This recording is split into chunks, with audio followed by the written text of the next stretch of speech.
ये कहानी शायद आपने कभी सुनी हो या शायद कभी जानने की कोशिश भी नहीं की हो, क्योंकि इसे सुनाया ही नहीं गया, कागजों में दर्ज नहीं किया गया और जहां दर्ज था वहां से मिटा दिया गया। ये किसी रिपोर्ट में हाईलाइट नहीं हुई, किसी संसद में नहीं उठी और किसी किताब के पन्ने पर मोटे अक्षरों में नहीं छपी। लेकिन ये कहानी हुई थी। ये कहानी कोई युद्ध नहीं थी, बल्कि ये एक तरफा सफाया था। धीरे धीरे, योजनाबद्ध, चुपचाप। 1946 के अगस्त में मुस्लिम लीग द्वारा घोषित डायरेक्ट एक्शन डे के बाद भारत के कई हिस्सों में सांप्रदायिक हिंसा की लहर फैल चुकी थी। अक्टूबर 1946 में इसका सबसे सुनियोजित और भयानक रूप पूर्वी बंगाल के नोआखाली जिले में सामने आया, जहां मुस्लिम लीग समर्थकों और मौलवियों के नेतृत्व में सैकड़ों हिंदू गांवों पर हमला हुआ। गांव जलाए गए, पुरुषों की हत्या की गई, औरतों को जबरदस्ती उठाकर शादी में बांध दिया गया और मंदिर तोड़े गए। एस.एन. सेन ने अपनी किताब नोआखली 1946 एक दस्तावेज में इन घटनाओं को विस्तार से दर्ज किया है।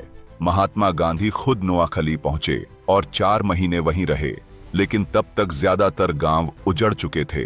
द स्टेट्समैन, अमृता बाजार पत्रिका और आनंदा बाजार पत्रिका जैसे अखबारों ने इन घटनाओं की रिपोर्ट की, लेकिन मुस्लिम लीग के प्रभाव वाले इलाकों में इसे इस्लामी फतह की तरह प्रचारित किया गया। यही सोच, जिसमें कहा गया कि अब काफिरों को नीचे दिखाने का समय है, नोआखली से निकलकर और इलाकों में पहुंचने लगी।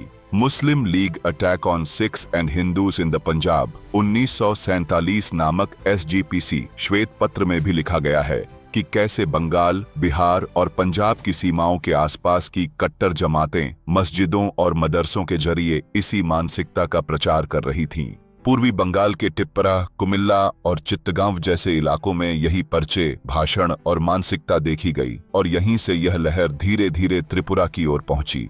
1946 के आखिरी महीनों में यह जहर त्रिपुरा की जमीन तक पहुंच चुका था। तो आइए अब हम उस त्रासदी की सच्चाई को जानें, जिसे सालों तक दबाया गया, मिटाया गया और भुला दिया गया। त्रिपुरा में हुए उस जनसंहार की वो असलियत जिसे आज तक इतिहास ने स्वीकार नहीं किया, वह सच्चाई जो आज भी जमीन के नीचे दबी है। और जहां तक बात रही नोआखली की, उस पर हम गहराई से रिसर्च करेंगे और फिर वो कहानी भी सामने रखी जाएगी। पर फिलहाल आप इस छुपाई गई सच्चाई से वाकिफ हो जाइए।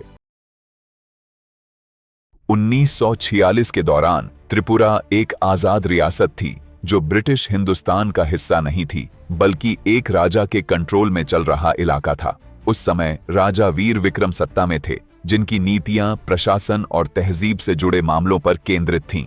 त्रिपुरा की कुल आबादी करीब 15 लाख थी, जिसमें 2 बड़े समुदाय थे, आदिवासी कबीले जिनमें कोकबोरोक, रींग जमातियां आते थे, और बंगाली हिंदू जिनमें किसान और शरणार्थी आते थे। अगरतला, सोनामुरा, विशालगढ़ और बेलोनिया जैसे मैदानी इलाके मुख्यतः बंगाली हिंदुओं द्वारा बसाए गए थे, जो कृषि, कुटीर उद्योग और व्यापार में लगे हुए थे। वहीं सीमावर्ती क्षेत्रों में पूर्वी बंगाल, जो अब बांग्लादेश है, से आए मुस्लिम समुदाय बस गए थे, जिनका धार्मिक जुड़ाव स्थानीय मस्जिदों और मुस्लिम लीग से था। 1946 की शुरुआत में त्रिपुरा अपेक्षाकृत शांत था, लेकिन बंगाल, बिहार और पंजाब में डायरेक्ट एक्शन डे 16 अगस्त 1946 के बाद दंगों की लहर फैल चुकी थी। अक्टूबर में नोआखाली में हिंदुओं के बड़े पैमाने पर नरसंहार और औरतों के साथ अत्याचार की खबरें आईं। इन घटनाओं का असर त्रिपुरा के सरहदी मुस्लिम गांवों तक पहुंचा, जहां इन्हें इस्लामी फतह के तौर पर पेश किया गया। इस समय त्रिपुरा प्रशासन को सरहदी मुस्लिम गांवों में कट्टरपंथी हरकतों की जानकारी मिल रही थी। पहले शांत माने जाने वाले गांवों में अक्टूबर-नवंबर 1946 के दौरान अचानक मजहबी भाषण, बाहरी मौलवियों की आवाजाही और मुस्लिम लीग के सपोर्ट में पर्चों का बंटवारा शुरू हो गया। अफवाहें फैलाई गईं कि स्वतंत्रता के बाद हिंदू सरकार मुसलमानों पर हमला करेगी, इसलिए पहले से तैयारी करनी होगी। वहीं दूसरी तरफ राजा वीर विक्रम पश्चिमी तालीम पाए हुए उदार सोच वाले शासक थे, लेकिन उनकी फौज छोटी थी और ज्यादातर आयोजनों तक सीमित रहती थी। अंदरूनी सिक्योरिटी लोकल अफसरों पर टिकी थी, जिनके पास ना तो कोई खुफिया तंत्र था और ना ही दंगों से निपटने की कोई मजबूत तैयारी। इसी कारण कई बार गांव के मुखिया द्वारा दी गई हिंसा की सूचनाएं छोटे मोटे झगड़े समझकर नजरअंदाज कर दी गईं।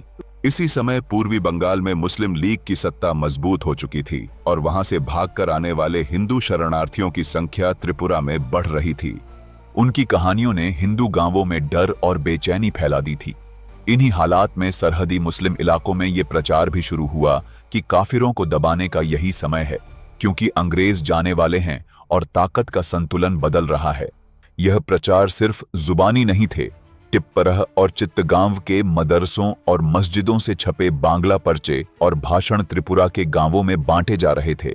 इनमें हिंदुओं को दुश्मन और गुलाम बनाए जाने लायक बताया गया और नोआखली की हिंसा को मुस्लिम एकता की ताकत के तौर पर उभारा गया। इसमें अपील की गई कि हर मुस्लिम बहुल गांव को साफ किया जाए। बेलोनिया, कैलाशहर और सबरम जैसे सरहदी जिलों के कई मुसलमानों ने इन ख्यालों को अपनाया। मस्जिदों में दिए गए भाषणों में कहा गया कि अब समय आ गया है कि अपने इलाकों को इस्लामी हुकूमत के मुताबिक साफ किया जाए।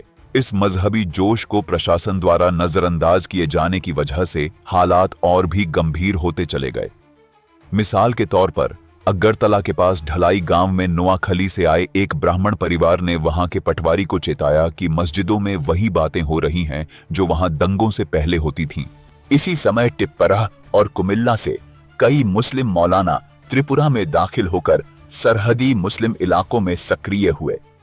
इन्होंने जमातें बनानी शुरू की, जिनका मकसद था मुस्लिम जवानों को कट्टर सोच में झोंकना, हथियारों का इंतजाम करना और हिंदू परिवारों की हरकतों की जानकारी जमा करना। यह नेटवर्क ऊपर से आम हालात बनाए रखते हुए अंदर ही अंदर लगातार मजबूत होता गया। ये हरकतें लोकल जुबानी जानकारी और गांव के लोगों की शिकायतों में सामने आने लगी थीं। फिर भी ना तो त्रिपुरा दरबार ने फौजी कार्रवाई की और ना ही सरहदें बंद की गईं। मौलानाओं की ये जमातें गांवों में रुकती, मस्जिदों में बैठकों के जरिए ये प्रचार करती कि अब हिंदुओं के खिलाफ चुप रहना गुनाह है और इस्लाम खतरे में है। मजहबी किताबों और मुस्लिम लीग की सियासत को इन बातों का आधार बनाया गया। हर मुस्लिम बहुल गांव में 8 से 12 लोगों की जमात बनाई गई, जिसकी अगुवाई लोकल मौलवी या असरदार शख्स करता था। इसके बाद वहां के 17 जवानों ने जमात ए अकीदत नाम से ग्रुप बनाया, जो आगे दंगों में शामिल हुआ। इस भड़कावे का असर सिर्फ जवानों तक सीमित नहीं रहा। कई मुस्लिम औरतों को भी सिखाया गया कि हमले के समय घर में कैसे मदद करनी है, जैसे दरवाजे बंद करना, आग लगाने का सामान इकट्ठा करना या छिपे हिंदुओं की जानकारी देना। अब ये पूरा माहौल सिर्फ सोच तक सीमित नहीं था, ये एक तयशुदा प्लान किया हुआ प्रोग्राम बन चुका था। कुछ हिंदू बहुल गांवों को निशाने पर रखकर उनके चारों तरफ के मुस्लिम गांवों की जमातों ने हमले की तारीख, समय और तरीका तय करने शुरू कर दिए। हर जमात ने प्लान के तहत पहले इलाके और आबादी का अंदाजा लगाया। उन्होंने ये तय किया कौन से गांव हिंदू बहुल हैं, कहां पुलिस चौकी दूर है, किन जगहों से हमले के बाद बचकर निकला जा सकता है। मिसाल के तौर पर राधा किशोरपुर, शालगढ़ और ढलाई गांव पहले निशाने पर रखे गए, क्योंकि वहां हिंदू घर कम थे और नजदीकी मुस्लिम इलाकों में जमातें एक्टिव थीं। जमातों को काम का बंटवारा दिया गया। कुछ लोग रात में रास्तों पर पहरा देते, कुछ हिंदू घरों का नक्शा बनाते, बाकी लोग सूखी घास, मिट्टी का तेल, लकड़ी और पुराने कपड़े जैसे जलने वाले सामान जमा करते। साथ ये भी प्लान बनाया गया कि लाशें और जख्मी कैसे हटाए जाएंगे ताकि कोई सबूत न बचे।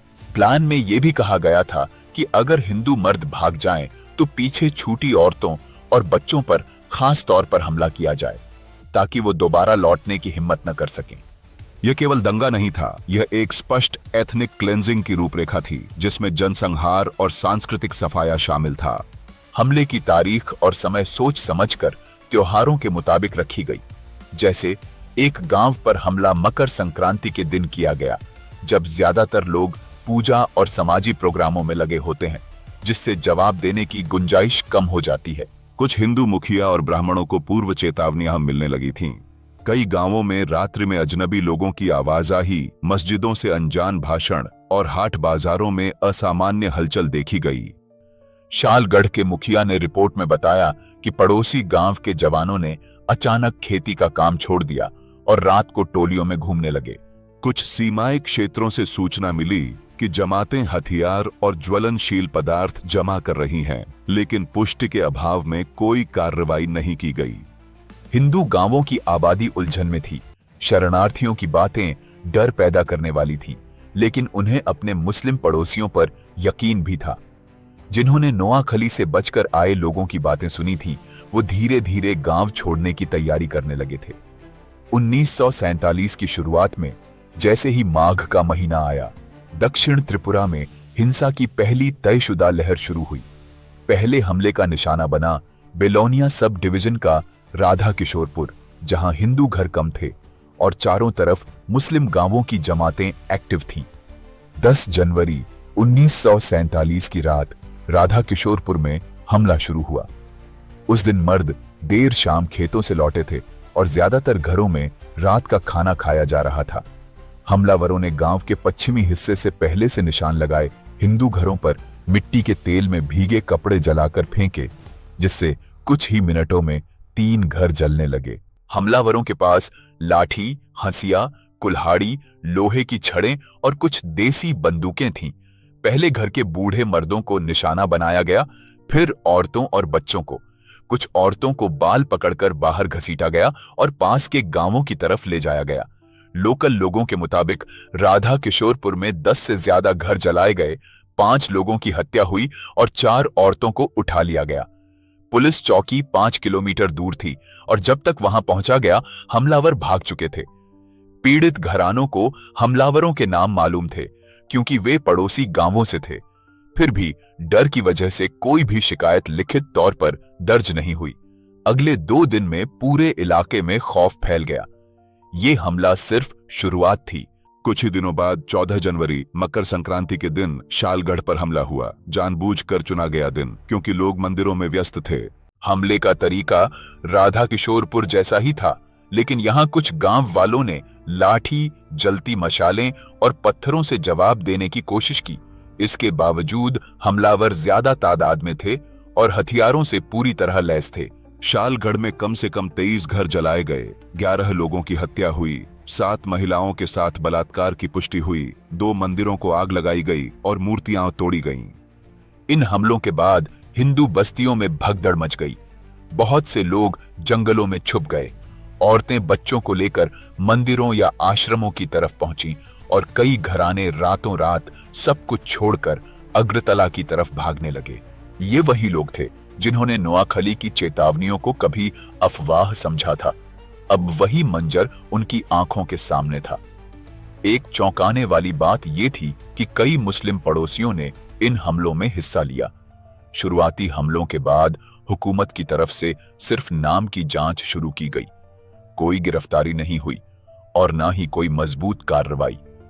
त्रिपुरा दरबार ने कोई भी खुला बयान नहीं दिया और अफसरों से यह कहा गया कि वो चुप रहें, क्योंकि हालात नाजुक हैं।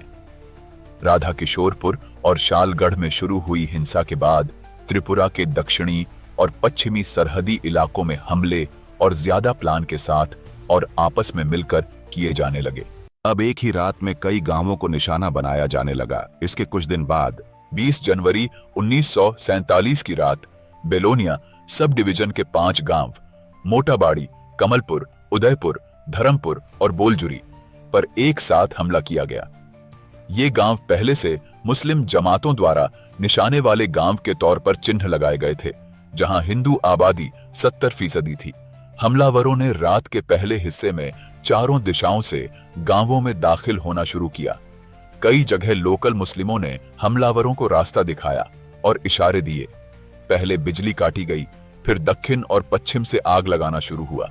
मिट्टी के घर और खपरेल की छतें तेजी से जलने लगीं। कमलपुर में हमला रात 9 बजे शुरू हुआ।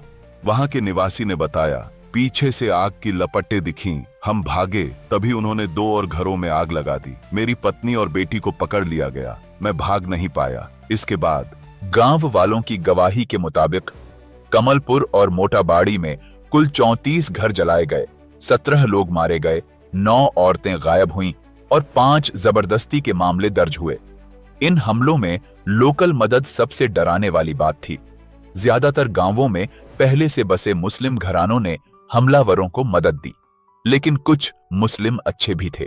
जैसे बोलजुरी में एक मुस्लिम पड़ोसी ने कुछ हिंदू घरों को पहले ही बता दिया, जिससे वे जंगल में छुप गए।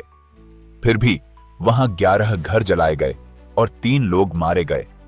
मंदिर खास निशाने पर थे। कमलपुर के एक पुराने मंदिर की दीवारों पर गेरुए रंग से मजहबी नारे लिखे गए। उदयपुर में हमले के बाद 2 दिन तक लाशें खुले में पड़ी रहीं। न कोई अफसर पहुंचा, न कोई राहत टीम। गांव वालों ने खुद लकड़ियां जमाकर सामूहिक चिता में अंतिम संस्कार किया। बाद में कुछ जुबानी गवाहियों में ये घटनाएं दर्ज की गई थीं। मोटाबाड़ी गांव से भागकर बची एक विधवा ने 1955 में त्रिपुरा टेस्टिमोनियल आर्काइव में बयान दिया। हमला रात को हुआ। मेरे मर्द को दरवाजे पर ही मार दिया गया। बेटी और मैं खाट के नीचे छुप गए। उन्होंने चारपाई खींची, बेटी को उठा ले गए और मैं बेहोश हो गई। शालगढ़ में 8 वर्षीय बालक अपने पिता की पीठ पर बंधा हुआ था जब हमला हुआ। कुछ दिन बाद उसकी मां अधमरी हालत में मंदिर के पास मिली। इसके कुछ समय बाद बेलोनिया अगरतला रास्ते पर गोमती नदी के किनारे कई बहते हुए शव मिले, ज्यादातर औरतें और बच्चे। गांव वालों ने हुकूमत को खबर दी, लेकिन कहा गया कि ये रियासत का मामला है, इसे दिल्ली या कोलकाता नहीं भेजा जाएगा। इन गवाहियों में मंदिरों और आश्रमों से जुड़ी घटनाएं भी सामने आईं। कई मामलों में हमलावरों ने मंदिरों में पनाह लिए हिंदुओं को भी नहीं छोड़ा। बचे हुए लोग सिर्फ अगरतला ही नहीं, सोनामुरा, अमरपुर और कैलाश शहर जैसे ठिकानों पर भी पनाह लेने लगे।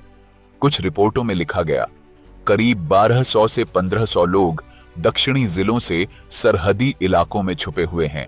इनमें औरतें और बच्चे सबसे ज्यादा हैं। ज्यादातर के बदन पर कटे हुए जख्म, जलने के निशान और दिमागी सदमे के असर साफ दिखते हैं। कुछ समाजी संगठनों ने इन पीड़ितों की गवाहियां दर्ज की, लेकिन त्रिपुरा दरबार ने उन्हें आधिकारिक मंजूरी नहीं दी। जब सवाल जवाब किए गए तो 80% पीड़ितों ने बताया कि हमलावर उन्हीं के आसपास के गांवों से थे, जिन्हें वे पहचानते थे। यही समाजी भरोसे की सबसे बड़ी टूटन थी, जिसने हिंसा को और ज्यादा बेरहम बना दिया। त्रिपुरा में लगातार फैलती हिंसा के बीच एक अहम सवाल बार बार उठता रहा, महाराजा वीर विक्रम क्या कर रहे थे?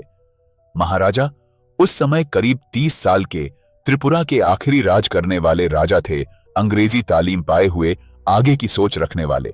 उन्होंने शिक्षा और प्रशासन को प्रोत्साहित किया, लेकिन दंगों और योजनाबद्ध हमलों के सामने उनका प्रशासन निष्क्रिय रहा। हिंदुस्तान की आजादी की प्रक्रिया और रियासतों के मिलने की अनिश्चित हालत के बीच त्रिपुरा के हुक्मरानों पर ब्रिटिश अफसरों और दिल्ली की नीतियों का असर था। शाही दरबार किसी भी सख्त कार्रवाई से बचना चाहता था, जिससे आगे की बातचीत में कोई रुकावट न आए। त्रिपुरा ब्रिटिश रेजिडेंट ऑफिस के दस्तावेज में 24 जनवरी को दर्ज एक टिप्पणी के अनुसार राजा को सलाह दी गई है कि वे आंतरिक संघर्षों को स्वराज्य के खिलाफ न माने, शांति बनाए रखें और कोई सैन्य हस्तक्षेप न करें। कई अफसर कत्लेआम रोकना चाहते थे, लेकिन उन्हें हुक्म नहीं मिले। ऊपर के दर्जे से हिदायत थी कि हालात को मजहबी दंगा के तौर पर दर्ज किया जाए, न कि तयशुदा कत्लेआम के तौर पर। महाराजा का रवैया 2 स्तरों पर देखा गया। एक तरफ वो रियासत की इज्जत को बचाना चाहते थे और दूसरी तरफ वो हुकूमती फैसलों में दखल देने में नाकाम रहे। नतीजतन हिंसा बढ़ती रही और सरहदी जिले आग और खून से जलते रहे। फरवरी 1947 तक त्रिपुरा के दक्षिणी और पश्चिमी इलाकों में कई ऐसे गांव थे जो पूरी तरह जलाए जा चुके थे, या जहां ज्यादातर हिंदू आबादी मारी जा चुकी थी, भाग गई थी या गायब थी। वहीं दूसरी तरफ देखा जाए, भट्टीपुर, जो पहले मकर संक्रांति पर मेला स्थल और प्रमुख पूजा केंद्र था, पूरी तरह जलाया गया। 1991 के सर्वे में इसे गैर आबाद इलाका बताया गया और बाद में वहीं एक नया मुस्लिम गांव बसा दिया गया। राधानगर के जो हिंदू घराने बच गए थे, अगरतला में पनाह लेने के बाद जब लौटे तो उन्हें बताया गया कि गांव अब हुकूमती तौर पर मौजूद नहीं है, क्योंकि वहां अब नई बस्ती बस चुकी है। हालांकि त्रिपुरा के कुछ पुराने नक्शों और रिकॉर्डों में इन गांवों के निशान आज भी मिलते हैं, लेकिन जमीन पर अब वहां सिर्फ टूटे हुए खंडहर, बंजर जमीन या अधूरे रास्ते बचे हैं। इसने सिर्फ जिस्मानी कत्लेआम नहीं किया, इसने त्रिपुरा के मजहबी और तहजीबी मंजरनामे को हमेशा के लिए बदल दिया। नई पीढ़ी के बहुत से लोग आज यह भी नहीं जानते कि उनके पूर्वजों का गांव कहाँ था। इसके बाद शिविरों में बच्चियां सदमे में थीं, कुछ बोल नहीं पा रही थीं और कई के बदन पर जलने और चोट के गहरे निशान थे। त्रिपुरा में 1946-47 के मजहबी कत्लेआम का सबसे डरावना पहलू रहा औरतों और लड़कियों पर केंद्रित जबरदस्ती। यह हिंसा तुरंत उत्तेजना का परिणाम नहीं, बल्कि एक संगठित रणनीति थी जिसमें जबरन निकाह और धार्मिक पहचान मिटाना लक्ष्य था। सैकड़ों केसों में बेलोनिया, शालगढ़, मोटाबाड़ी, राधा किशोरपुर और सबरूम से आई गवाहियों में बताया गया कि महिलाओं को परिवारों के सामने अपमानित किया गया, जबरन निकाह कराया गया या मार दिया गया। ये घटनाएं सिर्फ हिंसा नहीं थीं, बल्कि सामाजिक संरचना और धार्मिक पहचान को बदलने की एक गंभीर कोशिश थी। कई रिपोर्टों में दर्ज है कि कुछ मामलों में औरतों को पास के गांवों में ले जाकर विवाह के नाम पर रोका गया। एक प्रमुख उदाहरण भट्टीपुर की 14 वर्ष की एक लड़की का है, जिसे हमले में अगवा कर फूलबाड़ी गांव में 6 महीने तक बंदी बनाकर रखा गया। 1948 में भारत सरकार की एक विशेष टीम ने उसे वहां से सुरक्षित निकाला और अगरतला के शिविर में लाया गया। कुछ परिवारों ने जबरन निकाह को स्वीकार नहीं किया। एक और घटना में ढलाई के पास एक मां ने जब सुना कि हमला दोबारा हो सकता है, तो डर के मारे अपनी 3 बेटियों को कुएं में धकेल दिया। कई औरतों को पनाह शिविरों में समाज से अलगाव झेलना पड़ा। कुछ घरानों ने उन्हें वापस अपनाने से मना कर दिया, जिसकी वजह से कुछ ने खुद अपनी जान ले ली। 1947 से 1949 के बीच 300 से ज्यादा औरतों को अलग अलग शिविरों में लाया गया। इनमें से 60 से ज्यादा की मानसिक हालत बहुत नाजुक थी और 12 ने पनाह शिविर में ही अपनी जान दे दी। इन हादसों को लेकर आज तक न कोई आधिकारिक स्मारक बना, न कोई खुला माफीनामा आया और न ही कोई राष्ट्रीय मंजूरी दी गई। अधिकांश घटनाएं केवल गवाहियों और निजी दस्तावेजों में दर्ज हैं। पीड़ितों के नाम भी अधिकतर रिपोर्टों से हटाए गए। राष्ट्रीय मीडिया में इस पर कभी भी बड़े पैमाने पर कवरेज नहीं हुई। इसका एक अहम कारण था, उस समय पूरे मुल्क का ध्यान मुल्क की आजादी और बंटवारे पर लगा हुआ था। दी स्टेट्समैन, अमृता बाजार पत्रिका, आनंद बाजार पत्रिका जैसे अखबारों में नोआखली, कोलकाता और बिहार की घटनाओं पर बड़ी रिपोर्टें छपीं, लेकिन त्रिपुरा की घटनाओं को सीमित टकराव कहकर छोटे नोट्स में समेट दिया गया। कांग्रेस नेतृत्व, जवाहरलाल नेहरू, महात्मा गांधी, किसी ने भी त्रिपुरा पर सार्वजनिक बयान जारी नहीं किया। एक वजह यह भी थी कि त्रिपुरा कांग्रेस के असर वाले इलाकों में नहीं आता था और वहां उनका कोई सक्रिय नुमाइंदा मौजूद नहीं था। इसके उलट मुस्लिम लीग के नेताओं ने इन घटनाओं को हिंदू प्रतिक्रिया कहा और दावा किया कि मुसलमानों को भी नुकसान हुआ। यह बयान डॉन अखबार में छपा, जहां त्रिपुरा की घटनाओं को न्यूसेंस कहा गया, न कि दंगा या नरसंहार। रिपोर्ट में लिखा गया कि दरबार ने प्रेस को यह हिदायत दी थी कि ऐसी कोई खबर न छापी जाए जो मजहबी बिगाड़ या बाहरी दखल को बढ़ावा दे। इसका मतलब था कि लोकल रिपोर्टरों को भी हकीकत लिखने से रोका गया। जब कुछ आजाद रिपोर्टर अगरतला के राहत शिविरों में पहुंचे और इन घटनाओं पर रिपोर्ट तैयार की, तो कई बार उनके लेखों को एडिटरों ने वापस भेज दिया। अप्रैल 1947 में देशेर कथा नाम की एक मैगजीन ने कुछ औरतों की गवाही छापी। हिंदू महासभा, आर्य समाज और बंगाल के कुछ संगठनों ने त्रिपुरा जाकर अपनी जांच रिपोर्ट तैयार की। जब 1947 में हिंदुस्तान आजादी और रियासतों के मिलाप के आखिरी दौर में पहुंच चुका था, तब त्रिपुरा जैसे इलाकों में हुए कत्लेआम को जानबूझकर पॉलिसी निर्माण से बाहर रखा गया। हिंदुस्तान सरकार को त्रिपुरा की हालत की खबर असम और बंगाल के अफसरों से मिल रही थी। त्रिपुरा से आए शरणार्थियों की हालत का जिक्र था, लेकिन गृह मंत्रालय ने कहा, प्रिंसली स्टेट्स में हस्तक्षेप की नीति अभी नहीं है।